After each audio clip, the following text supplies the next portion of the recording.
Hello friends, कैसे हो आप सब लोग। आशा है कि आप लोग स्वस्थ होंगे और मस्त होंगे। और आज मैं एक नया वीडियो लेके आप लोगों के लिए आई हूँ। हमारे पास MA 4 सेम में जो पेपर है, MA 4 सेम में है एक paper political philosophy of Mahatma Gandhi, जिसके अंतर्गत फर्स्ट जो यूनिट है जिसमें है गांधी पर प्रभाव, गांधी जी की अवधारणा, अंत और साधन, ये फर्स्ट यूनिट है।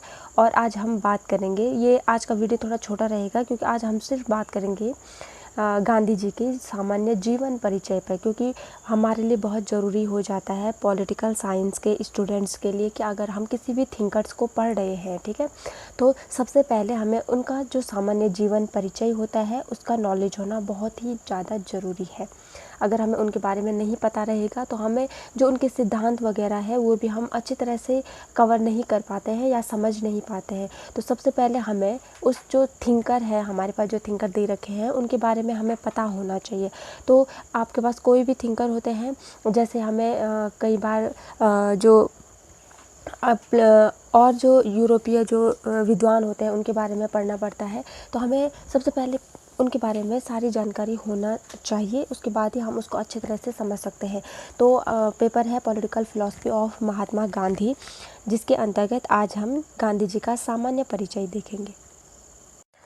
तो चलिए स्टूडेंट्स, अब हम ये जो टॉपिक है उसको पढ़ना शुरू कर देते हैं, ठीक है। फर्स्ट यूनिट जैसे मैंने बताया, और गांधी जी का सामान्य जो परिचय है, जीवन परिचय है, हम क्या करेंगे उसका अध्ययन करेंगे।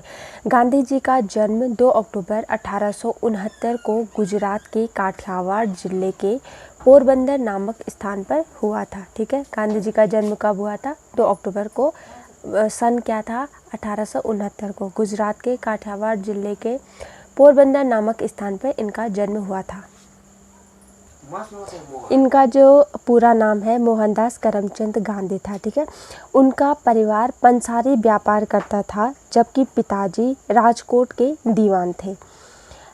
माता पुतलीबाई धार्मिक महिला थी, ठीक है। उनकी माताजी का नाम क्या था? पुतलीबाई था, वो जो कि क्या थी, बहुत ही ज़्यादा क्या थी, धार्मिक थी। गांधी जी पर उनका बहुत ज़्यादा प्रभाव पड़ा है। इनकी शादी 12 वर्ष की आयु में कस्तूरबा नामक महिला से हुई थी, ठीक है। तो उनकी पत्नी का नाम क्या था? कस्तूरबा गांधी था। मम्मी का नाम क्या था? पुतलीबाई था।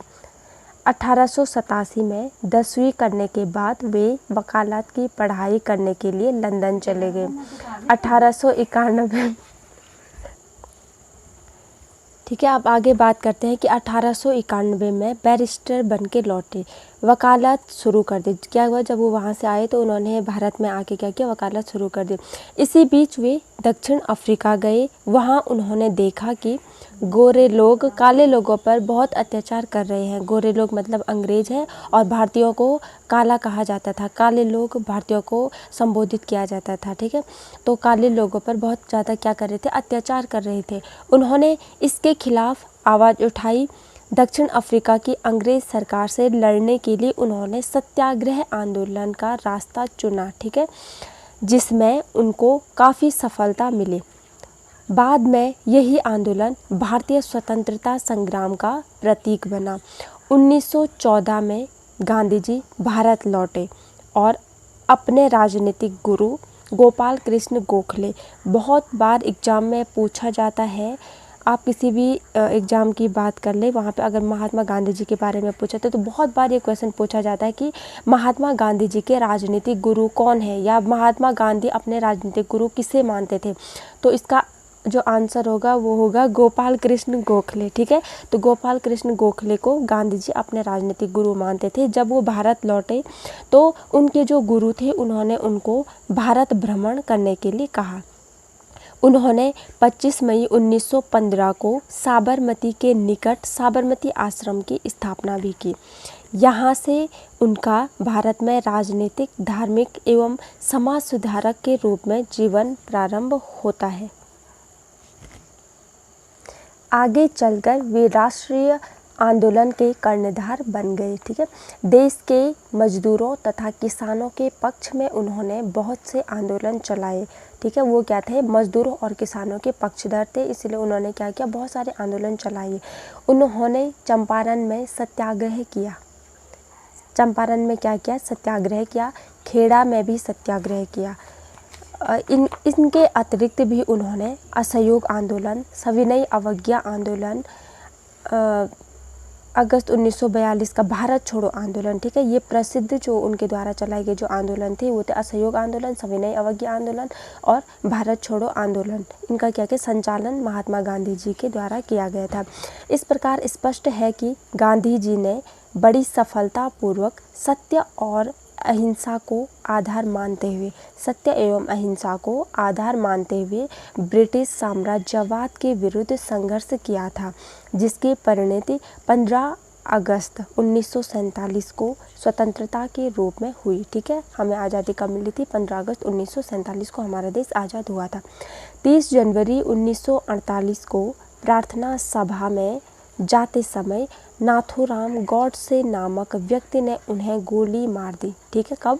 30 जनवरी 1948 को नाथूराम गॉडसे ने उनको गोली मारकर उनकी हत्या कर दी थी। अब एक बहुत इम्पॉर्टेंट यहाँ पे बात है कि सुभाष चंद्र बोस ने उन्हें, ठीक है, किनको? महात्मा गांधी जी को सुभाष चंद्र बोस ने राष्ट्रपिता कहा, ठीक है, तथा रविंद्रनाथ टैगोर ने महात्मा की उपाधि दी। ये बहुत बार एग्जाम में पूछा जाता है कि महात्मा गांधी जी को राष्ट्रपिता की उपाधि किसने दी, या क्वेश्चन ऐसे भी आ सकता है कि महात्मा गांधी जी को महात्मा की उपाधि किसने दी थी।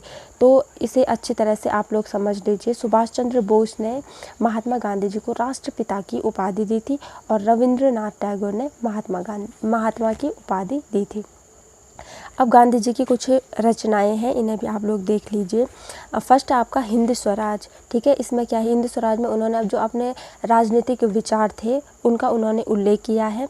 उसके बाद उनकी एक आत्मकथा भी है, मेरे सत्य के साथ प्रयोग। ये बहुत बार पूछा जाता है कि गांधी जी की आत्मकथा का नाम बताइए। और आगे है सत्याग्रह, सत्य ही ईश्वर है, सर्वोदय है। तो ये क्या है? गांधी जी की कुछ प्रमुख रचनाएं हैं।